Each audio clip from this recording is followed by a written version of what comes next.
नमस्कार मित्रांनो,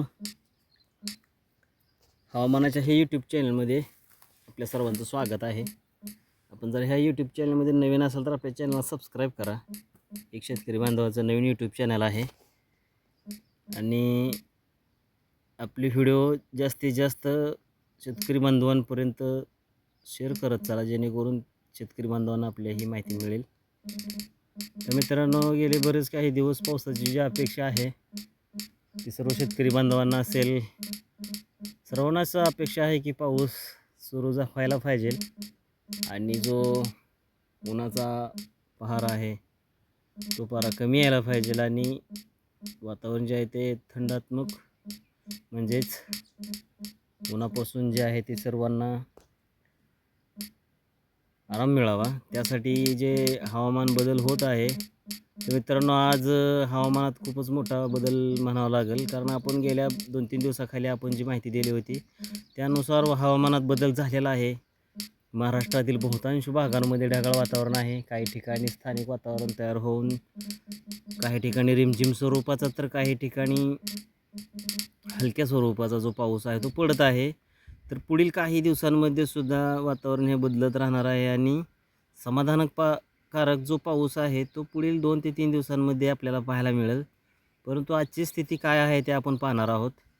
तर व्हिडिओ पूर्ण बघा, जेणेकरून तुम्हाला माहिती मिळेल की आपल्या भागामध्ये कशा स्वरूपाचं हवामान राहणार आहे. मित्रांनो, आपण बघू शकता की कोल्हापूर, रत्नागिरी, दापोली, सातारा, पुणे, दौंड, हा जो काही अकलूज हा जो काही भाग आहे तर त्या ठिकाणी ढगाळ वातावरण आहे आणि काही ठिकाणी पाऊस जो आहे तो सायंकाळपर्यंत, काही ठिकाणी हलक्या स्वरूपाचा तर काही ठिकाणी मुसळधार स्वरूपाचा जो आहे तो पडू शकतो. तर आपण बघू शकता की पुणे, दौंड, अकोले, नाशिक हा जो काही मुंबईचा भाग आहे तर ह्या भागांमध्ये सुद्धा काही ठिकाणी रिमझिम स्वरूपाचा तर काही ठिकाणी मुसळधार स्वरूपाचा जो आहे तो पाऊस पडू शकतो. तर आपण छत्रपती संभाजीनगर असेल, मालेगाव, जळगाव असेल, अकोला, वाशिम, काही अमरावतीचा, यवतमाळचा जो काही भाग आहे तर त्याही ठिकाणी ढगाळ वातावरण सध्या आपल्याला पाहायला मिळत आहे आणि पुढील काही तासांमध्ये किंवा पुढील काही दिवसांमध्ये वातावरण तेथेही पावसाचं राहील आणि असा हवामान विभागाचा अंदाज आहे. आपण सॅटेलाईटद्वारे आपल्याला माहिती देत आहोत. तर काही नागपूरलगतील चंद्रपूर असेल, गोंदिया असेल, हा जो काही भाग आहे नागपूरलगतील, तर त्याही ठिकाणी काही ठिकाणी ढगाळ वातावरण आहे, काही ठिकाणी हलक्या स्वरूपाचा जो पाऊस आहे तो पडू शकतो.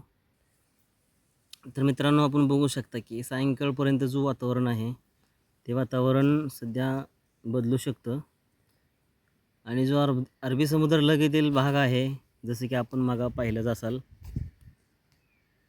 कोल्हापूर, सातारा, पुणे, दापोली, रत्नागिरी, काही अकलूजचा भाग, दौंडचा काही भाग, त्या भागांमध्ये सायंकाळपर्यंत पाऊस जो आहे तो चांगल्या प्रकारे होऊ शकतो. काही ठिकाणी हलक्या स्वरूपाचा, काही ठिकाणी रिमझिम स्वरूपाचा किंवा मुसळधारसुद्धा पाऊस जो आहे तो होऊ शकतो. तर वरील जो आहे तो नाशिक, अकोले हा जो काही भाग आहे मुंबईलगतील, त्या भागांमध्ये सुद्धा आपण जळगाव, छत्रपती संभाजीनगरचा काही भाग आहे, वाशिम हा जो काही भाग आहे तर तिथेसुद्धा पाऊस जो आहे तो हलक्या स्वरूपाचा किंवा काही ठिकाणी रिमझिम स्वरूपाचा मुसळधारसुद्धा पाऊस जो आहे तो मेघगर्जनेसह होऊ शकतो.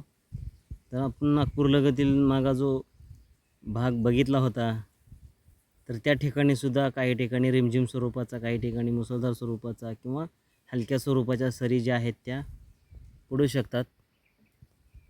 मित्रांनो, आपण बघू शकता की अरबी समुद्रातील जो प्रवास आहे मान्सूनचा तो पुढील काही दिवसांमध्ये आपल्या महाराष्ट्र असेल आणि महाराष्ट्रातील काही बहुतांश राज्यांमध्ये जे आहे ते प्रवेश करू शकतो आणि चांगल्या स्वरूपाचा जो पाऊस आहे तो पुढील काळांमध्ये आपल्या महाराष्ट्र राज्यासह इतर राज्यातसुद्धा पडो. आणि त्यासाठी आपण आपल्या व्हिडिओच्या माध्यमातून आपल्यापर्यंत माहिती तर देण्याचा प्रयत्न आपण करणारच आहोत. परंतु आपल्या व्हिडिओला आपण नवीन असाल तर नक्की लाईक करा, आपले चॅनल सबस्क्राईब करा आणि जास्तीत जास्त आपल्या व्हिडिओला शेअर करा शेतकरी बांधवांपर्यंत, जेणेकरून ही जी माहिती आहे आपण सॅटेलाईटद्वारे आपल्यापर्यंत देण्याचा प्रयत्न करतो, जसा हवामान विभागाचा अंदाज येईल तसा. तर धन्यवाद मित्रांनो, आपला दिवस शुभ असो.